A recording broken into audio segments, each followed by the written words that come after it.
చూస్తున్నాం బండి భగీరథ్ కేసులో రోజు రోజుకు ఒక ట్విస్ట్ నెలకొంటూనే ఉంది.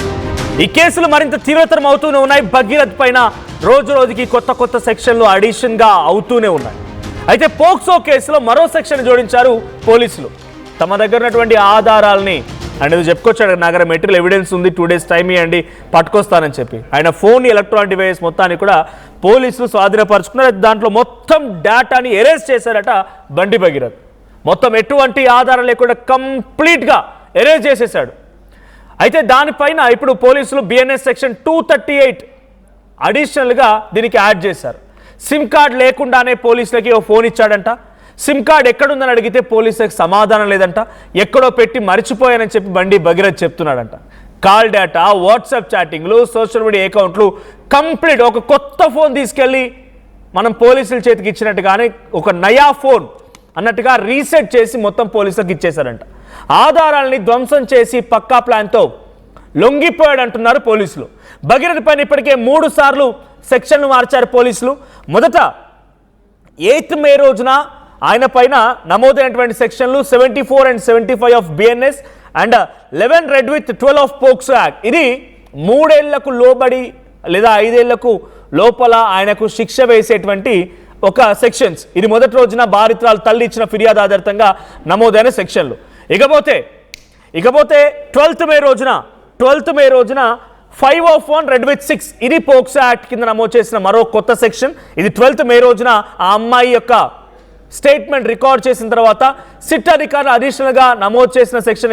ఇది చాలా పక్కాగా ఆ అమ్మాయి పైన అఘాయిత్యం జరిగింది అని నిరూపించడానికి అడిషనల్గా యాడ్ చేసిన సెక్షన్. ఇకపోతే 18th May రోజు 2 రోజుల క్రితం 64 ఆఫ్ 2 బిఎన్ఎస్ సెక్షన్ కింద కేసు నమోదైంది. అంటే రిపీటెడ్గా అమ్మాయి పైన అఘాయిత్యానికి పాల్పడడం రకంగా ఈ సెక్షన్ జోడించారు. ఇక ఫైనల్గా నిన్న అంటే ఈరోజు ఉదయాన్నే నిన్న సాయంత్రానికల్లా బిఎన్ఎస్ సెక్షన్ 238 అంటే ఎలక్ట్రానిక్ డివైజెస్ని స్వాధీనపరుచుకున్న పోలీసులు కంప్లీట్ జీరో ఎవిడెన్స్, ఎటువంటి ఎవిడెన్స్ లేకుండా సోషల్ మీడియా అకౌంట్స్ డిలీట్ అయిపోయాయి. సిమ్ కార్డ్ లేదు, ఫొటోస్ లేవు, వీడియోస్ లేవు, ఏం లేవు. ఒక నయా ఫోన్ కొనుక్కొచ్చి పోలీసుల చేతికి ఇచ్చినట్టుగా మొత్తం ధ్వంసం చేసి ఆ ఫోన్ తీసుకెళ్లి భగీరథ్ పోలీసుల చేతిలో పెట్టాడంట. ఇది రోజు రోజుకి వాళ్ళు అనుకున్నారు ఏమైద్దిలే మా నాన్న కేంద్ర మంత్రి అనుకున్నాడేమో భగీరథ్. పాపం ఈరోజు ఆయన తండ్రి కూడా హ్యాట్స్ ఆఫ్ చెప్పాలి, బండి సంజయ్ కూడా. ఆయన కొడుకు డైరెక్ట్గా పోలీసు చేతులు లొంగిపోయినా కూడా ఏమాత్రం ప్రభావితం చేయకుండా బయటే ఉన్నాడు. ఆయన కనీసం ములాఖాత్లో కూడా కలవలేదు. ఏక్తా యాత్రలో కూడా ఎవరైనా సరే చట్టం ముందు అందరూ సమానమైన మాటను కూడా బండి సంజయ్ మాట్లాడుకొచ్చారు. కానీ బండి భగీరథ్ ఏమో మా నాన్న కేంద్ర మంత్రి అనుకొని ఆయన బాగా భూపోయాడేమో కానీ మొత్తం ధ్వంసం చేశాడు. కానీ ఆయన అనుకున్నంత తేలిగ్గా, ఆయన అనుకున్నంత ఈజీగా ఈ కేసు లేదు. పోక్సో కేసు తర్వాత continuous assaultation repeated and then after ఆయన కేసులో ఉన్నటువంటి ఆధారం ధ్వంసం చేసినందుకు ఒకదాని తర్వాత ఒకటి బండి భగీరథ్ చుట్టూ ఉచ్చు బిగుస్తోంది. ఉచ్చు బిగడం కాదు, ఆల్రెడీ బిగిసింది, అది మరింత గట్టిగా అవుతోంది. ఆయన మరింతగా ఇరకాటంలో పడడం తప్పదు. మా ప్రతినిధి సీనియర్ క్రైమ్ రిపోర్టర్ ఇన్నారెడ్డి సిద్ధంగా ఉన్నారు. ఇన్నారెడ్డి, సో ఏంటి ఆయన పైన రోజుకో సెక్షన్ల కింద అడిషన్ అవుతూనే ఉన్నాయి. మొదట 5 years బిలో సెక్షన్ అమలయ్యే విధంగా కొన్ని సెక్షన్లు పెట్టారు, పొలిటిసైజ్ అయ్యారు, పోలీసులు కొంత ప్రెషర్లు ఉన్నాయన్న రకంగా చర్చ జరిగింది. ఆ తర్వాత సిట్ అధికారుల నేతృత్వంలో మరొక సెక్షన్ అడిషన్గా జాయిన్ అయింది. అది 501 రెడ్ విత్ 6 అంటే కంప్లీట్గా అఘాయిత్యం జరిగినట్టుగా నిర్ధారిస్తూ. ఆ తర్వాత మళ్ళీ కంటిన్యూస్ రిపీటెడ్ అసాల్టేషన్, సెక్షువల్ అసాల్ట్కి పాల్పడ్డట్టుగా, ఇప్పుడు ఎవిడెన్స్ని కిల్ చేసినట్టుగా. ఇవన్నీ కూడా ఇంకా భగీరథ్ తనంతట తానే సమస్యను ఎక్కువ కొని తెచ్చుకుంటున్నాడా? ఆయన చేసినటువంటి ఈ 2-3 days ఎప్పుడైతే అబ్స్కౌండ్లోకి వెళ్ళిపోయాడో అప్పటి నుంచి చేసిన ప్రతి పని మీద కొంత ఇప్పుడు ఇబ్బంది పడుతున్నాడని చెప్పాలా? ఖచ్చితంగా మనోజ్, మీకు గుర్తుందో లేదో మనం బండి భగీరథ అరెస్ట్ సమయంలో మనం మాట్లాడుకున్నప్పుడు ఇదే విషయం డిస్కస్ చేసుకున్నాం.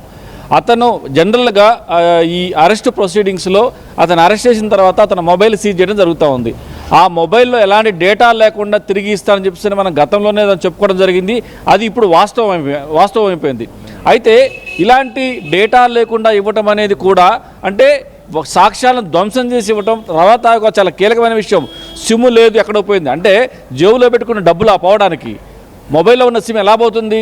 ఇంటెన్షనల్గా తీసి బయటపడేస్తే తప్పించి ఆ సిమ్ పోయే అవకాశం లేదు అని ఏ కామన్ మనకైనా తెలుస్తూ ఉంది. సో ఇలాంటి పరిస్థితుల్లో బండి భగీరథ ఎట్లయినా సరే బయటపడాలి. ఒకవేళ పోలీసు చేతి చిక్కితే కదా నేను దొరికేది. సో ఎవిడెన్స్లన్నీ లేవు కాబట్టి నేను చేయలేరని చెప్పేసి ఆయన చాలా తెలివిగా, అంటే మరి అడ్వకేట్ అప్రోచ్ అయ్యాడో లేదో తెలియదు కానీ చాలా తెలివిగా పనిచేసేది తెలుస్తూ ఉంది. అది మరో సెక్షన్ యాడ్ అవడానికి కారణం అయిపోయింది. సో ఇవన్నీ కూడా రోజు రోజుకి ఆ బండి భగీరథల మీద పడుతున్న సెక్షన్లన్నీ కూడా ఇంకా లోతులోకి దిగబడతా ఉన్నాడు. ఒక కేసు నమోదైన తర్వాత ఆ కేసు నుంచి ఎలా బయటపడాలని చెప్పి చూడాలి కానీ అంటే ఎస్కేపిజం కనిపిస్తూ ఉంది ఇక్కడ. ఎలాగ తప్పు చేశాడు కాబట్టి ఎస్కేప్ అవ్వాలని ట్రై చేస్తున్నాడు. నిజంగా తప్పు చేయలేకపోతే ఎస్కేప్ అవ్వాల్సిన అవసరం ఏంటి? ఇవన్నీ డ్రామాలేంటి? అరెస్ట్ అయ్యే డ్రామాలేంటి? ఇప్పుడు సిమ్ లేదని చెప్పడం ఏంటి? సో ఇవన్నీ కూడా రోజు రోజుకు బండి భగీరథ మీద పూర్తి స్థాయిలో ఆయనకు ఇంకా సెక్షన్లు యాడ్ అవుతూ ఉన్నాయి. ఈ సెక్షన్ కూడా చాలా కీలకమైన సెక్షన్. మనం కూడా గమనించాలి. ఎప్పుడైతే ఆ రోజు నైట్ పూట అరెస్ట్ అయ్యాడో ఆ రోజు ఉదయాన్నే బండి భగీరథకు బండి సంజయ్కు మధ్య కొంత వాగ్వివాదం చోటు చేసుకుంది. బండి సంజయ్ అసహనానికి గురయ్యాడని చెప్పని కూడా మనకి కొన్ని సోర్స్ ద్వారా తెలుస్తుంది. కన్ఫర్మేషన్ అయితే కాదు. ఏదైనప్పటికీ కొడుకు వల్ల ఇంత స్థాయి, అంటే ఒక వ్యక్తి కింది స్థాయి నుంచి పై దాకా వెళ్ళాడంటే ఎంత కష్టపడితే ఆ స్థాయికి వెళ్తాడు. కొడుకు వల్ల దిగజారిపోయాడు కాబట్టి తండ్రి ఫ్రస్ట్రేట్ అవడంలో తప్పులేదు. కానీ కొడుకు కాబట్టి కొన్ని విషయాల్లో ఆయన ముందస్తు అడుగులు వేసి చివరకు ఆయనే నేరస్తుగా మిగిలాల్సిన పరిస్థితి వచ్చింది కాబట్టి ఖచ్చితంగా దీని మీద ఆయన చాలా సీరియస్గా ఉన్నట్టు తెలుస్తూ ఉంది. మరి రాబోయే రోజుల్లో ఇంకా చాలా కీలకమైన అంశం మనం చెప్పుకున్నాం ఆల్రెడీ గతంలోనే. ఈ విషయంలో ఎక్కడెక్కడైతే ఇన్సిడెంట్ జరిగిందో, ఇన్సిడెంట్ జరిగినప్పుడు దాదాపుగా బండి భగీరథ ఫ్రెండ్స్ 10 మందికి ఇన్వాల్వ్మెంట్ ఉంది, వాళ్ళు ఆ స్పాట్లో ఉన్నారని చెప్పిన తర్వాత ఒక్క ఇన్సిడెంట్ అయినా ఇంకా చాలా జరిగాయా అన్న దాని మీద కూడా చాలా కీలకమైన దర్యాప్తు కొనసాగుతూ ఉంది. ఇప్పటికే కొంతమంది స్నేహితులను విచారించారు, వాళ్ళ మొబైల్ కూడా సీజ్ చేశారు అది తెలుస్తూ ఉంది. కానీ ఎక్కడ కూడా అఫీషియల్ స్టేట్మెంట్ కాదు ఇది, మనకు అందుతున్న సమాచారం మాత్రమే. మొత్తంగా మనం గతంలో చెప్పుకున్నాం 10 మంది బండి భగీరథ స్నేహితులు, ఇదే కాకుండా 14 మంది ఇన్ఫ్లుయెన్సర్స్, వీళ్ళందరి మీద కేసులు మొదలవుతూ ఉన్నాయి.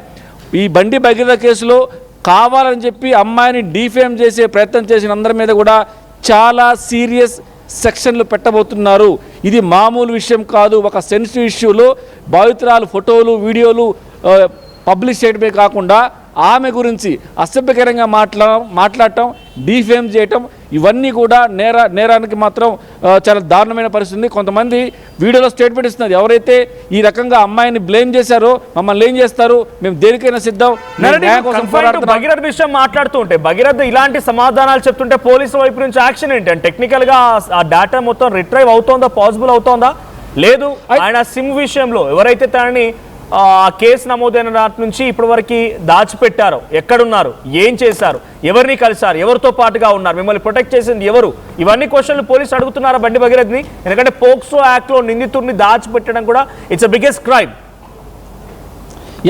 మీరు అన్నది కరెక్టే మనో. దీంట్లో ప్రధాన